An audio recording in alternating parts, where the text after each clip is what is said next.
Does anybody else have this happen to them at night?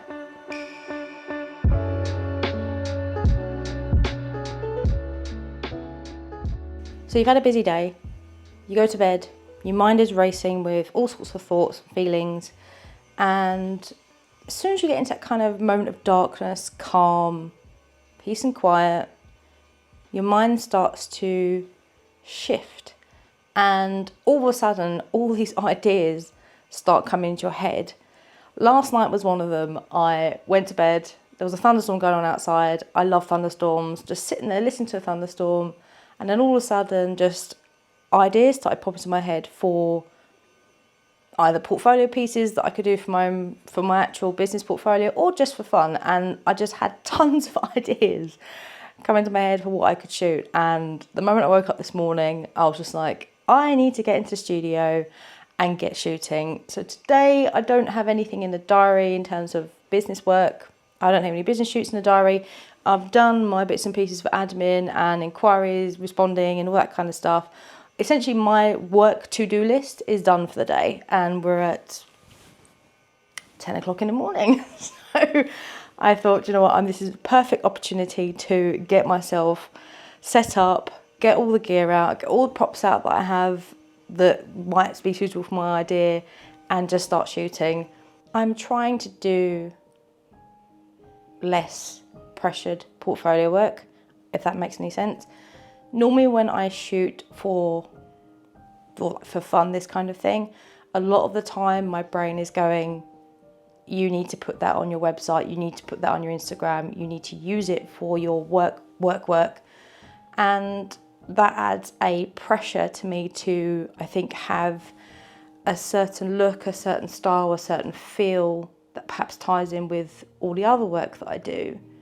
Having that pressure of intent, like I must have images at the end of this that I'm going to use for my portfolio, really does does hinder, I think, the end result. And I just want to stop that and shoot for fun, shoot for purely just keeping my brain in that creative mindset, feed the brain, feed the technical mind, feed the creative mind, and that's pretty much what I'm doing today. So I'm going to take you guys along with me.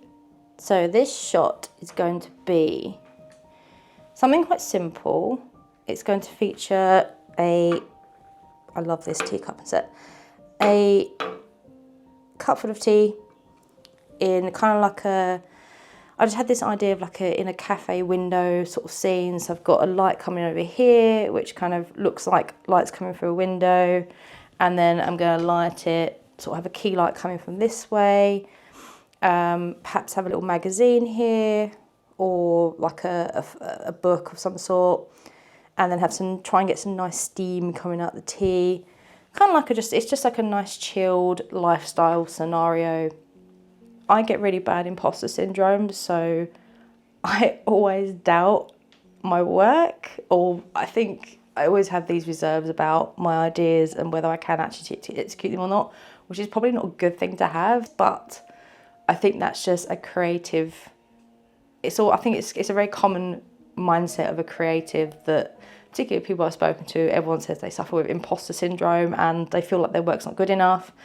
I'm trying to hammer that down so it just doesn't interfere with me enjoying myself. I'm just shooting purely to try and visualize something my brain wants to see, or my brain has made, and I'm trying to make it there, like on set. So if you know what I mean, my brain is crazy, and I'm probably just completely rambling right now. So rather than me just rambling on about imposter syndrome and just making this a whole video about imposter syndrome, which I could do, let's dive into what I'm using today. So you are going to have to excuse how I look today. I literally got no makeup on. The air is really humid outside, so my hair's gone really frizzy. So yeah, don't judge me. I am using two lights, and one of them, they're both continuous lights. For this kind of look, I don't want to use flash because I don't think I will get the look that I want. I want to play with bouncing light around. I'm blocking my light here. Play with bouncing light around, so bouncing it off the walls, bouncing it off the ceiling, try not to, or bouncing off the bits of card. Just try not to have direct light onto the scene, because reflected light and direct light have completely different looks, and direct light is not something that I want for this aesthetic that I'm trying to achieve. So I'm going to start preparing the set, do some test shots, find a book that I want to put in there or a magazine, and let's get shooting.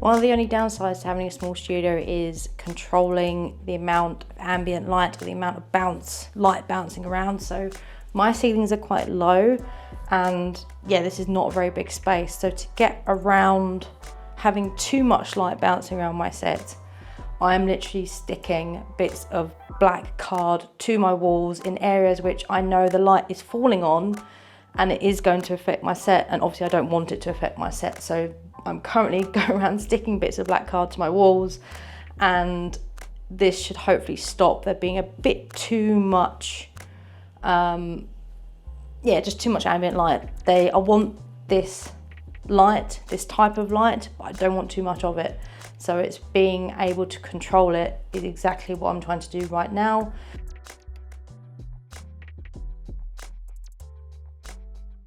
I think I'm all there now. I've got the setup how I want it, I've got the light how I want it. Next steps now are to make the tea, pour it in and see what happens. If there's not enough light coming through the tea, I'll have to do a bit of work on that, but this is what it's all about, a bit of trial and error, seeing what works, seeing what doesn't.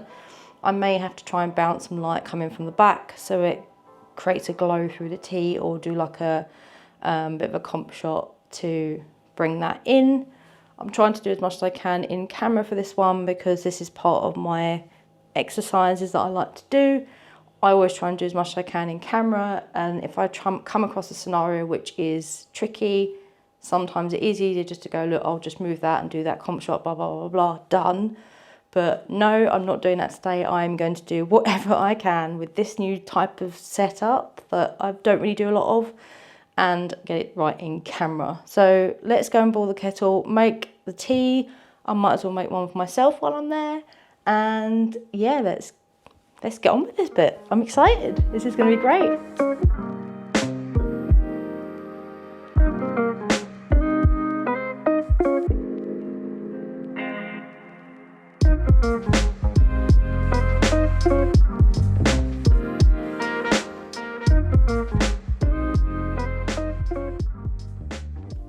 So I have got a lot of reflections going on in the glass, and they're all reflections of all of this that's in front of the set. I don't have a very wide studio or deep studio, so I can't really get that pullback to stop the light fall off coming this way. I can put some flags up just to try and stop it a bit more, some black card, but for now I'm going to utilize something that is very common in every photographer's kit, and that is a circular polarizer. So that will hopefully and should get rid of all the reflections I don't want to see in the photo, if I can find it.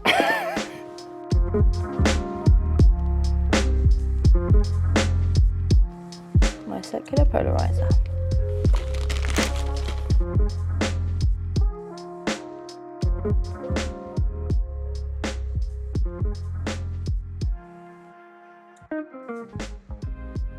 Okay, so as I expected, the tea is coming out really, really dark. There's not enough light coming through the back to kind of give it that kind of nice sunsetty, glowy look. So I'm going to just have to do a little bit of light bouncing, a bit of light manipulation to try and just bring some detail through. It looks a bit too just like it's just a dark mass in the middle of the frame, and it's not drawing my eye, or my eye is just not drawing to it. So let's bring that back and see what we can get from it.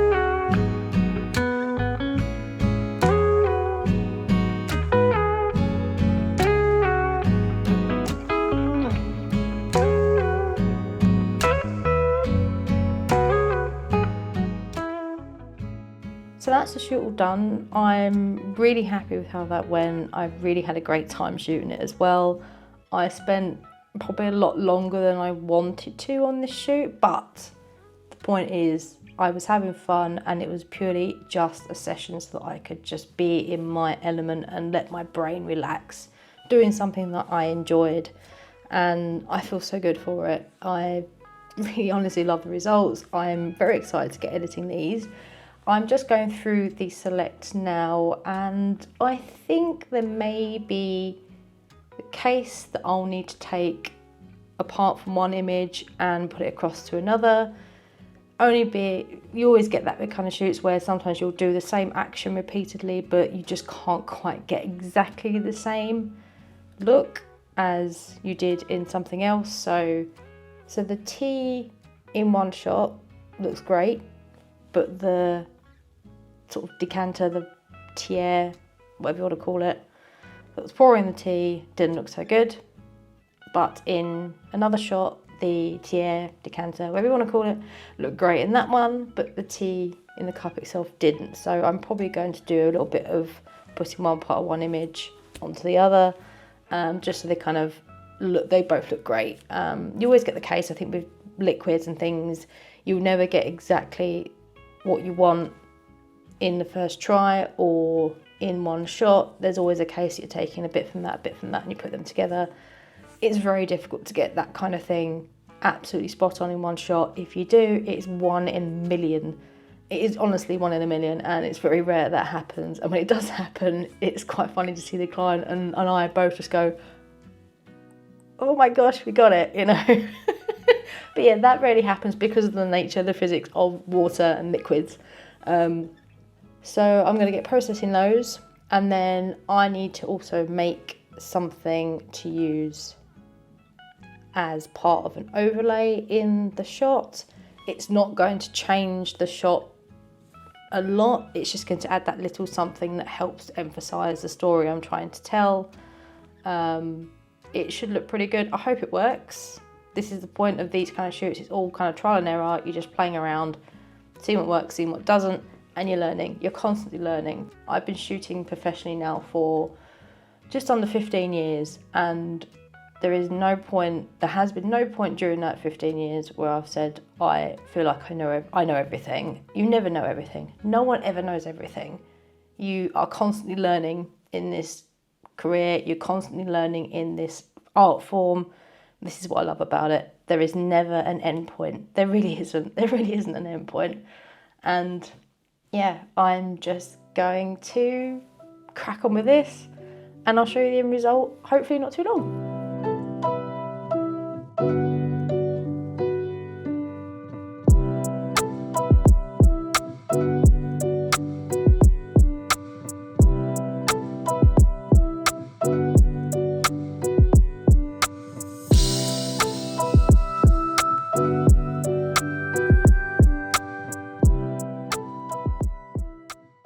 And that is the shoot complete. Here is the final shot.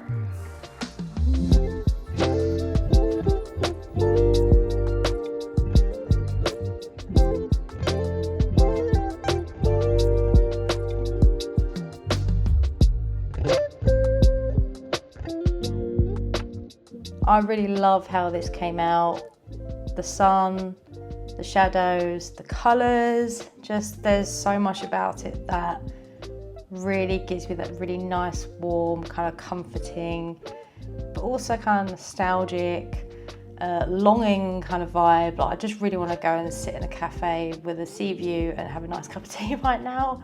I hope you enjoyed watching me do this little shoot today. If you enjoyed it, do give it a thumbs up.